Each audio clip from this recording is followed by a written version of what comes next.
humans are basically cyclical beings. A lot of our functions come round, we're enjoying different cycles, and that's how we operate. And pretty much everything down to our simple cell has a rhythm and a cycle to it. Think of ourselves as a very dynamic entity. We're constantly changing, and we're in a rhythm, and we're enjoying lots of different cycles.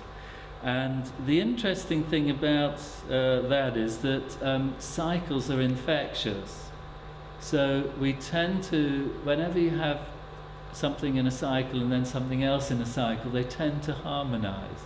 For example, if we put lots of pendulum clocks in this room and started them all off, after a while we'd come back and find that they were all swinging together. Then we have many different environmental cycles, but I've just put down the three obvious ones, which is night and day. So every day is a cycle for us, environmentally. Sun comes up, gets hotter, goes down, gets darker and colder. There's the lunar cycle and the seasonal cycle. And all of these, there's lots of evidence to show that we respond differently to these cycles.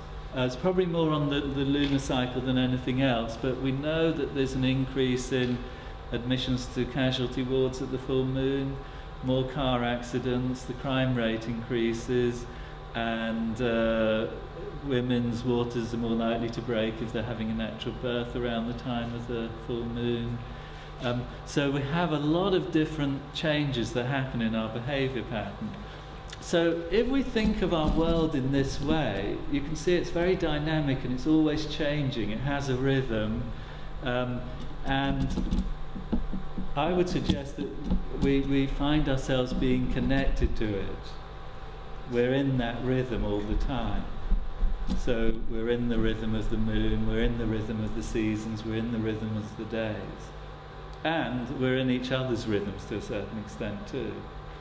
Okay, so in China they described it, probably dating back about 10,000 years ago. They found bones with characters for yin and yang inscribed on them.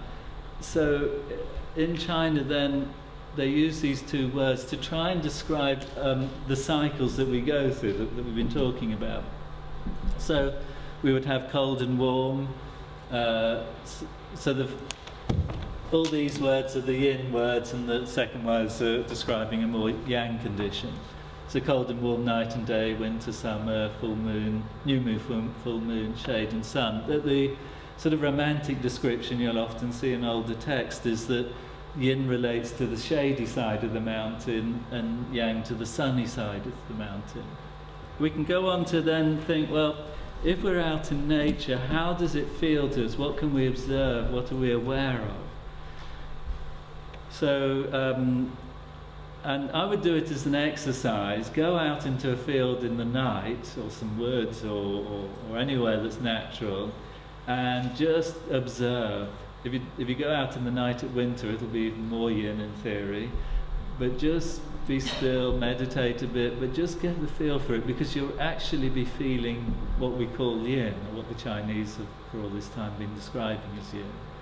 And it's very interesting to do that because it's not a conceptual thing, it's not in your head, it's in your heart really, it's sort of in your soul, you could almost say. And then do the same, go out into the countryside in the daytime, which you've probably done lots of before, but do it with that awareness of observing nature, seeing what's happening and how you feel in response. We can give yin and yang directions. So if we're coming back to a home, for example, we could say then that the northern side of the home, which is the shady side, it doesn't get sunlight, it's usually darker, often a bit colder, is the more yin side of our home, whereas the southern side would be brighter, sunnier, warmer. So we could call that the yang side of our home.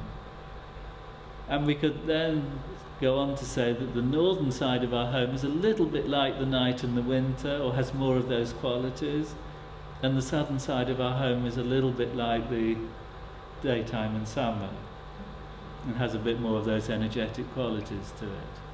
Does that make sense so far?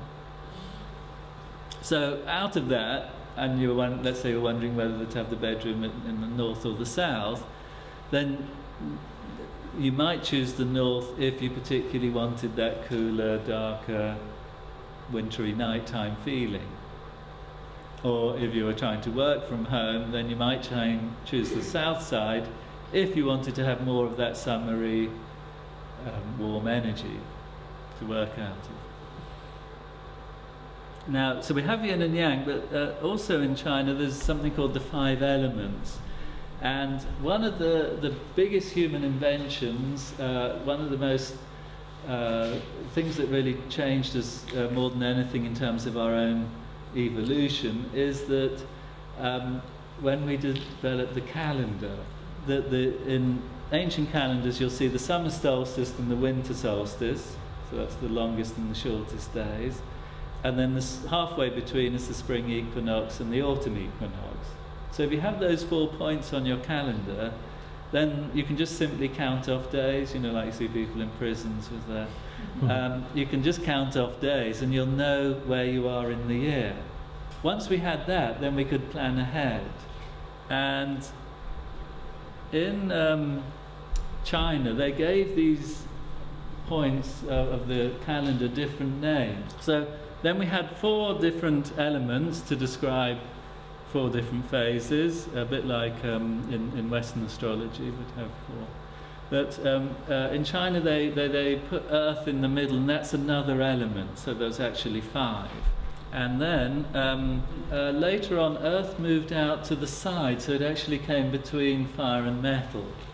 But we can still think of them as different times of year, a bit like yin and yang, but now it's a more expanded version.